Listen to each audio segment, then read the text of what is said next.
Attenzione, attenzione, Udine che interviene.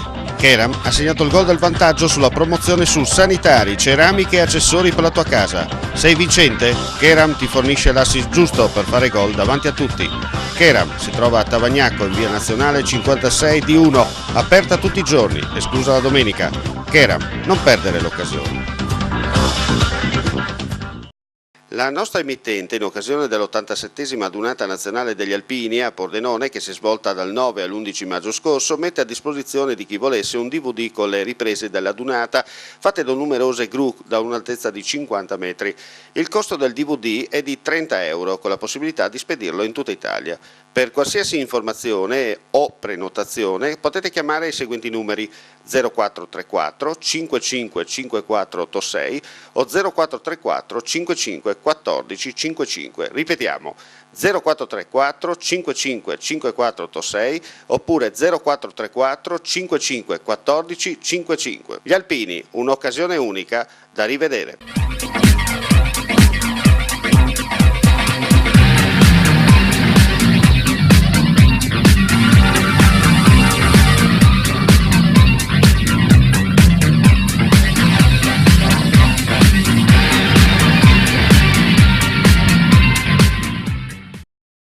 Gentili amici e amiche all'ascolto, appuntamento di fine stagione col nostro amico e opinionista Gigi Mosolo per raccontare un po' questa stagione, possiamo dire un po' anomala per quanto riguarda il calcio in Friuli, Venezia Giulia e non solo.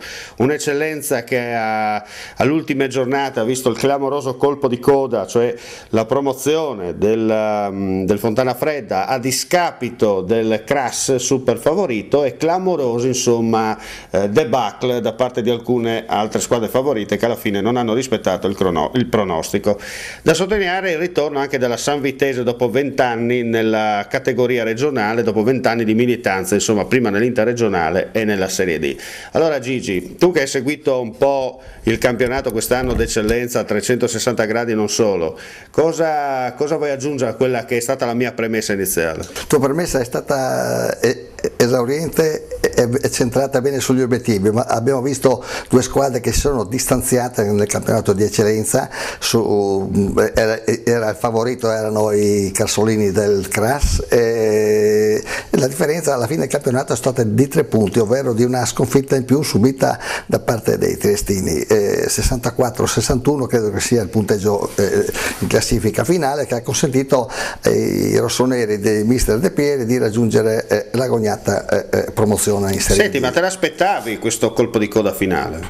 Io ho parlato con De Pieri e lui mi ha detto che loro ci tenevano a salire di categoria, ed anzi, quando l'ho intervistato un giorno, era proprio Manzanese e Fontana Fredda, il risultato 2-2, ha detto: qui noi abbiamo perso 2 punti perché in quel momento il Cras era sopra di 3-4 punti, con i 2 punti in più avremmo potuto dimezzare lo svantaggio, e quindi per noi è un insuccesso aver pareggiato Manzano, anche se, per dire la verità, ha segnato Facca al 93esimo, pieno recupero del secondo tempo. Senti, facciamo un giudizio un po' in generale di questo campionato d'eccellenza rispetto all'anno scorso, oppure rispetto alla vigilia. Ti aspettavi qualcosa di più, oppure alla fine i risultati tornano? No, i risultati qui non tornano, è stato un campionato mediocre, diciamo che basta vedere le prime due, una a 64, una a 61 punti, ripetiamo Cras e Fontana Fredda, le altre sono distanziate. Il San Daniele mi pare che ha una quindicina di punti o giù di lì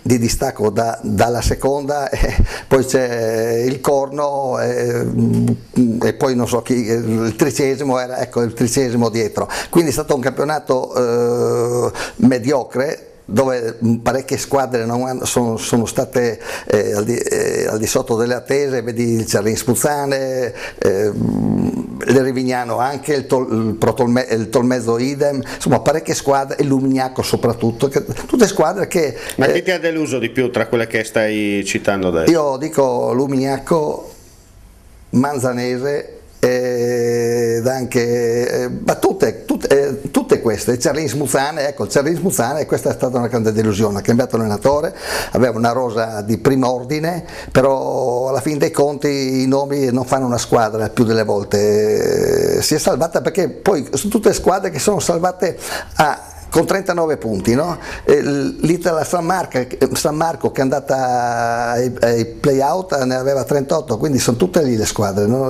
La differenza è pochissima. C'è stato sulle ultime partite, abbiamo assistito all'esploit di qualche squadra, pensavo che l'esploit del Tolmezzo che è riuscito ad acciuffare i play-out e lì si è salvato contro il San Luigi o il Rivignano, credo una delle due, e la Mazzanese si è salvata l'ultima giornata espugnando il terreno della Zanese per 2-1 a 39 punti, insomma non è che ne abbia tante. Senti, una Zanese che era partita alla grande, no? Prima parte di stagione che stava dominando, rullava gli avversari, poi all'improvviso il blackout. È stato un fuoco di paglia, però un fuoco di paglia dove molte squadre la temevano. Penso che abbia anche sconfitto il Fontana Fredda e ottenuto qualche altro buon risultato. Stava facendo evidentemente ambire, le ambizioni non erano quelle di poter centrare, quindi un po' ci si rilassa e poi ha rischiato su ultimo. Era sempre fuori dalla lotta per la salvezza, diciamo, però è arrivata lì a 39 punti anche lei, quindi il campionato, ripeto, è stato un campionato anomalo e deludente, un'eccellenza scarsa di contenuti, di tecnici, di giocatori forse troppo soppesati, però alla fin dei conti non rendono. Abbiamo visto una marea di cambi di allenatore in quasi tutte le squadre, quindi per me è un campionato deludente e io chiedo proprio alla federazione ancora una volta, che è l'ennesima, ne abbiamo già parlato anche l'anno scorso, no? Ma che sarebbe ancora di ristrutturare i campionati, no? Quindi una promozione e 2 prime, e quindi secondo me poi da lì si può scegliere le squadre migliori, ovvero emergeranno le squadre migliori, poi anche perché il contesto economico è diverso rispetto a qualche anno fa, no?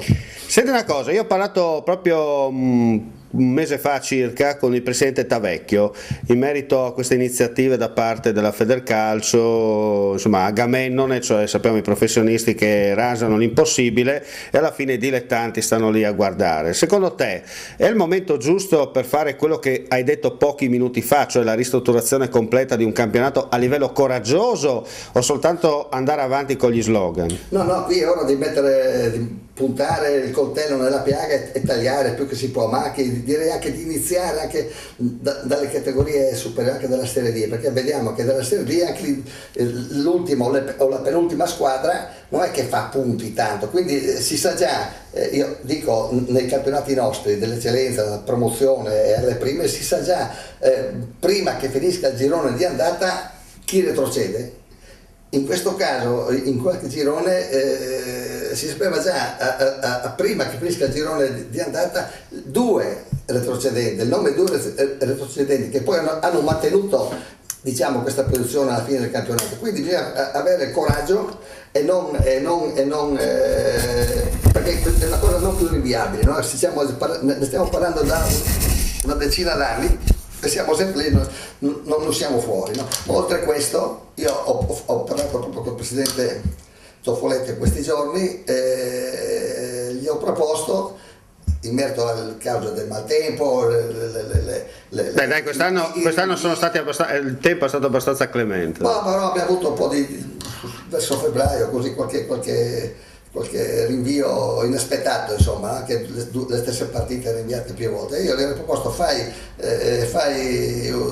2 o 3 partite il mercoledì di campionato, ma la risposta è stata: ma i dilettanti non possono giocare il mercoledì. Insomma, il presidente ha detto: guarda, se devi fare il recupero giocano il mercoledì, non è che devi giocare alle 2:30 del mercoledì, giochi alle 8:30 di sera, lo fai ottobre-novembre compatibilmente con le partite di Coppa, e quindi recuperi le giornate, perché si potrebbe anche andare più avanti del 5 o 7 8 di maggio, insomma, perché abbiamo visto che il CRAS ha aspettato un mese prima di cominciare il suo girone eliminatorio per accedere alla Serie D, quindi si può fare tante cose, ma quello della ristrutturazione dei campionati non è più rinviabile, assolutamente non è più rinviabile. Bisogna che il comitato regionale pensino anche a questo. Stiamo andando verso la conclusione di questo nostro appuntamento, insomma una decina di minuti assieme per così parlare in libertà e fare 4 chiacchiere sul calcio in Friuli Venezia Giulia.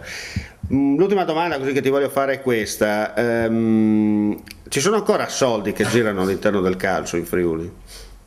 Questo è un argomento scottante. Io dico, bisogna dar merito alle società, ai presidenti, ai dirigenti che si applicano a sostegno di queste squadre volontariamente e ci rimettono di tasca. Insomma, l'abbiamo fatto tutti i dirigenti, sia tu che io, e sappiamo che è una spesa, no? Quindi bisogna contribuire.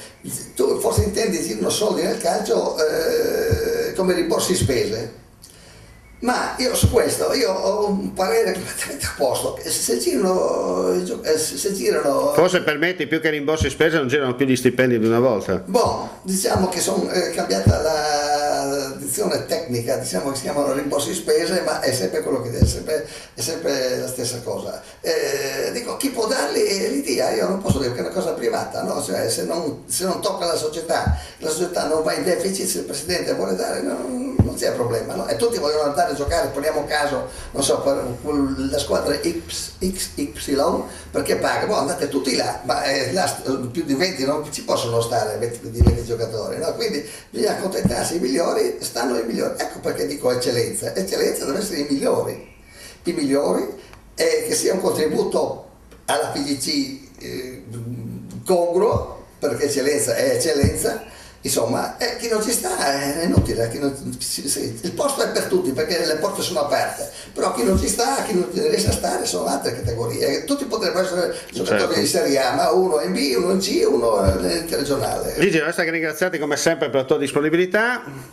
Grazie a voi. Hai sempre il prosecco delle cantine di Rauscedo ottimo. Sì, dalla parte di Pordenone che fa una cantina questa conosciuta, è inutile che andiamo appena più in là, che certo. Appena più in là è come questo che è appena più in qua, della zona DOC. Insomma, col prosecco della cantina di Rauscedo chiudiamo qui questo appuntamento. Magari durante i mondiali ti verrò a trovare per raccontare un po', speriamo bene, l'avventura degli azzurri e magari di vedere anche finalmente un bel gioco a livello generale. Grazie a voi gentili telespettatori per l'ascolto, non resta che augurare a tutti voi il miglior proseguimento di giornata con i programmi della nostra rete televisiva. Alla prossima!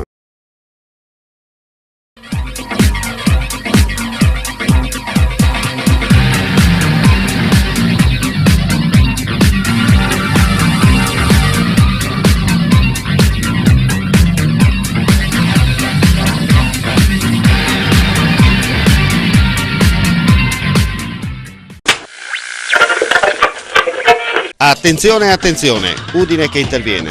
Keram ha segnato il gol del vantaggio sulla promozione su sanitari, ceramiche e accessori per la tua casa. Sei vincente? Keram ti fornisce l'assist giusto per fare gol davanti a tutti. Keram si trova a Tavagnacco in via Nazionale 56 di 1, aperta tutti i giorni, esclusa la domenica. Keram, non perdere l'occasione. La nostra emittente, in occasione dell'87esima adunata nazionale degli alpini a Pordenone, che si è svolta dal 9 all'11 maggio scorso, mette a disposizione di chi volesse un DVD con le riprese dell'adunata fatte da numerose gru da un'altezza di 50 metri. Il costo del DVD è di 30 euro, con la possibilità di spedirlo in tutta Italia. Per qualsiasi informazione o prenotazione potete chiamare i seguenti numeri: 0434 55 5486 o 0434 55 14 55. Ripetiamo: 0434 55 5486 oppure 0434 55 14 55. Gli alpini, un'occasione unica da rivedere.